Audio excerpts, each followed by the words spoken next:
طيب. So inshallah then, the next question, which is kind of a continuation of the first question, and it's for everybody inshallah ta'ala. What role did the concept of reflection and awareness play as an important factor in you all embracing and being steadfast upon the Deen of Allah subhanahu wa ta'ala? And I'll give you an example.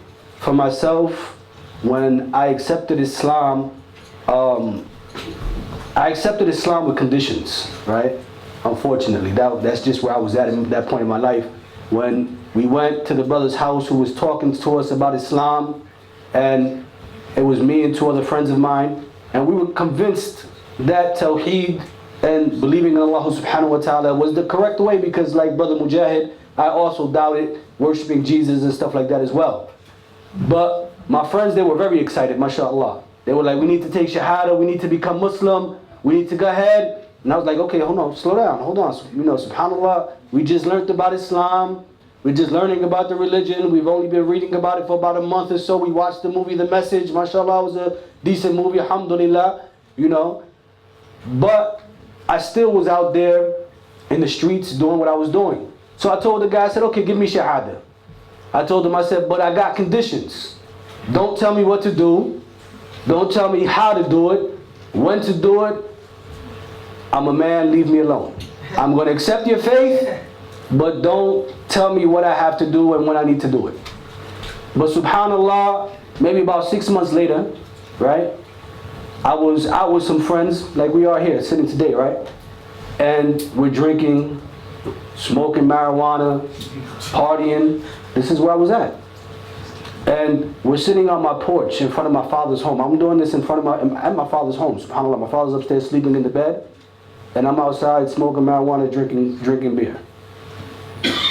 And I began to look into the sky. And I see the moon. And I saw the stars.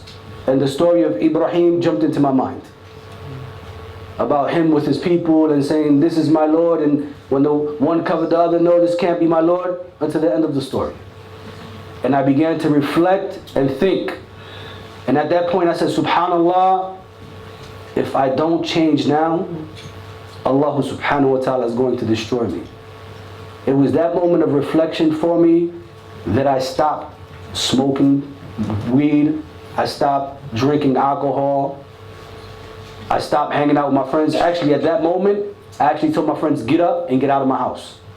And they was like, oh, you smoking and you high and you drunk and you don't know how to act. I said, no, this is the first time in my life that I'm clear about what I want in life.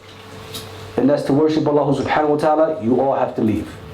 And I never returned back to those friends until I was strong enough Islamically to be around them. So for you brothers, was there a moment in your life as well that you had that you can reflect back to that caused you to become more firm, stronger in your religion, stronger in your faith? We'll start with you, inshallah. See, I kind of love this question, because if we know the story of Rasul sallallahu alaihi wasallam, we know that he went through that phase of his life where he reflected, where he used to go to Ghar Hira and reflect upon, you know, the heaven and earth and the creation of Allah subhanahu wa ta'ala. And then Allah subhanahu wa ta'ala inspired him with the revelation.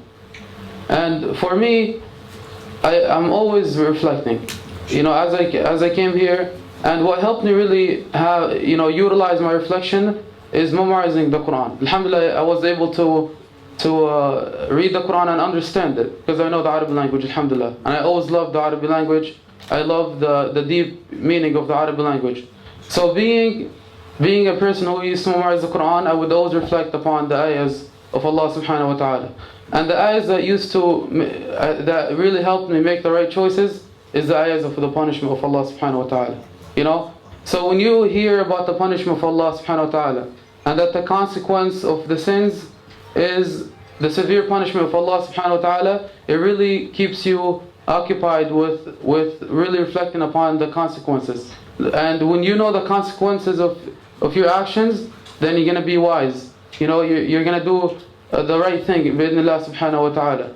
And I think that as youth we should reflect. You know, before you do a sin, think, is it going to benefit me, and sins don't benefit. Sins are only going to bring destruction to your life. So when you know that, it's going to keep you away from the sin. And when you do a good deed, then what's going to happen? Allah subhanahu wa ta'ala is going to put barakah in your life.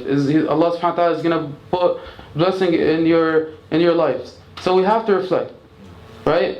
And reflection should be a part of our life, and you will be rewarded for it. Reflect upon the heaven and earth, and always remember Allah subhanahu wa ta'ala through His creation. SubhanAllah, it's funny that you say that, because I was just like you.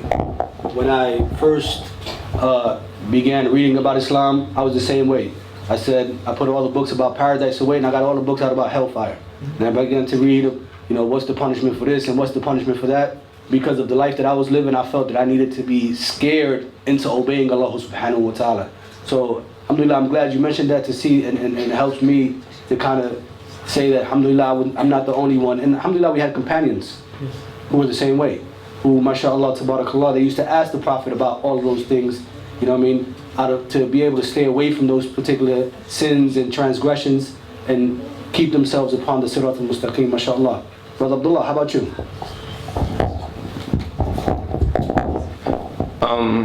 I reflected on my life a lot now. I reflect every day, pretty much, you could say, because as a Muslim, I wasn't your regular Spanish kid, growing up. I wasn't the kid that used to hang with the Spanish guys and, dance salsa or have parties or drink beers. I was a kid that used to chill with anyone that used to chill in the streets, regardless of where you're from. And it was pretty much, if you was tough enough or hard enough, whatever the word might be, to be there, then you could stay there, So now, reflecting on that, and I always leave the door open of my past, so I will never go back into that. Because Shaitan, as we know, he's always working. He's always trying to get us to do something wrong. So I'm reflecting on my life and how Allah subhanahu wa ta'ala guide me and show me the right way. And I did a whole 360. Everyone that sees me now, I have friends from the past that can't believe you're Muslim. I was talking to a brother once and he told me, I can't believe you didn't curse in the last hour and a half. And it was a whole different transformation. Because why? When I started understanding, reflecting on the verses in the Quran, of obeying Allah, and this consequences of our actions are true, then you start changing your character and you start taking life more seriously. So you was a thug. Yeah, something like that. Mashallah, you was on the block beating people up and stuff like that. Some stories, yeah. On this block too, by the way. On this block we're Yeah. today. Alhamdulillah. So, alhamdulillah, you were able to change. I just want to mention one thing. So I wanted to always be a person who reflects. So when I used to go to the school, it's hard to reflect when you're around that environment, you're around girls, kids who, as I said, misbehaving, there's no support. So what I used to do is I used to bring my headphones with the Quran, and I used to look strange because I always had my headphones on listening to the Quran, But that helped me actually keep reflecting upon the ayahs and stay straight on Islam. Alhamdulillah, subhanAllah. That's what the kids are going through now. Alhamdulillah, they're still in that environment where a lot of the kids are in public school. A lot of the kids are, seeing, mashallah, one of the brothers from here, I won't shout him out, but he asked me a question. He had said, how do I stay away from girls? And he was basically saying that the girls in school would come up to him, and he said he basically stiff-armed her like you do in the NFL. Alhamdulillah, mashallah. So and that's a great method. Alhamdulillah. Now I think wearing headphones on and having a lecture on or having the Quran playing, now it's not strange at all. Especially in high school, everybody got those headphones. I went to my son is not a Muslim, my oldest son, and I went to one of his high school games. And literally, all the kids had headphones on, man. We were at the basketball game, all the kids had blue, red, green, purple, yellow. So, mashallah, I think that's a good method, mashallah, tabarakallah. And a good solution for some of our youth. Mujahid, and jump in here, Mujahid, with us, inshallah. Alright, I think the brother Abdullah stole my lunch money once, man. Brother look familiar, man. He's after the Zak over his conditions, he's still bossy like that. I used to work with the brother, he's a bossy guy. I think what helped me, I took Shahada and really, and I know for sure it helped me, was basically my supporting cast, my support system. I was so excited when I became Muslim that I literally, the only person I told my mom, I told my mom, and like a few months later, I left to Virginia to go study Arabic. So I had, I remember that the last time, as a Muslim, alhamdulillah, I never did alcohol again or smoked anything. I remember the last time that I did anything of any type of drugs or alcohol was actually the first day that I went to work to meet Ramadan, and he ruined my high because he was getting so deep. And that was the last time I was like, man, I want to come here straight and just listen to this guy. And wallahi, that was the last time I ever touched any of that stuff. I was a little upset that you pay for you mess your buzz up, but I let it slide because you bring the truth. Alhamdulillah. So, Alhamdulillah. So anyway, so that was the last time, and since then I was just so excited because it was something new. And I left all my friends that I used to hang out with. Anybody I used to mess with, I just cut everybody off. And I think it was like 5 months later, I went to Virginia, and I moved into a 2-bedroom apartment with like 12 other brothers that were learning Islam. And it was good and bad. Bad that I almost ended up fighting. We almost ended up fighting and killing each other in there because we were all like new shahadas. And it was good because we had a lot of old heads that been in Islam for a minute, and they were able to like slap us up a little bit and keep us a little bit straight. And Abdul Razak, he met me like when I first became Muslim, and I think I was a little bit different. Oh yeah, a lot different, mashallah. So he was very blunt. My thing before Islam, I was always a clown, and sometimes I'd be obnoxious. I remember going to ICPC. Arguing with people about shaving their beards, and I was shaving myself. I was just a knucklehead like that. Or getting, I remember, dumb things. I got mad at a brother because. Actually, can I stop you real quick? Because since you mentioned that, inshallah ta'ala, you brought up a story in my mind, just to show you how he was back then. The story about the brother smoking the cigarettes. Tell the brothers about that. Oh man! so this was after Ramadan. Back in the days, ICPC. As soon as the Maghrib Salat comes in, forget about dates, water, milk. They'll run outside and start smoking, and the whole entrance will be full of smoke. So I was, I got upset.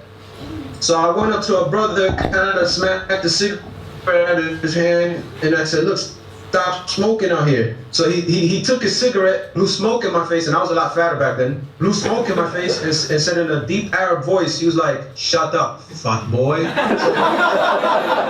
man. So then I stepped to him like I was gonna grab him, and like 5 of his friends grabbed me, and then the only American brother that was with me, like his voice kept getting further and further away. He was like, "Get off of him! Get off of him! Get off of him!" Where does brother go, man? I was like, man. So that's the type of it was good intentions but very bad wisdom. I mean, like no wisdom at all. And just being a knucklehead and a clown. I remember getting mad at a brother because his name was Mustafa, but I didn't know a lot about Arabic names. And I'm like, man, I was getting mad at him because I'm thinking, why did he choose to name himself after a Lion King character? I thought it was Mufasa. All these names were brand new. So that, alhamdulillah, when I went to Virginia, I was around a bunch of people that had been in Islam for a long time, and we were in a studying environment. And they sent us to do Hajj, and they sent us to just, we were able to study and sit with elderly sheikhs and just ask a lot of questions. So that was the main thing, really I left all my friends and I surrounded myself with people that were trying to search Islam. And that was the biggest difference in my life. I know that's really what if I didn't have that supporting cast, like the brother mentioned before, about that supporting cast not being there, but once you have that supporting cast, I think really that sky's the limit. I mean, that makes such a big difference. And then after a few years, I was able to go back. I had some friends that I was able to contact and talk to them, but that was after I had a good foundation.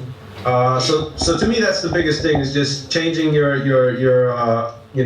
friends, just making sure you have friends that are on the same page. They're trying to get a good education. They're trying to make a positive difference.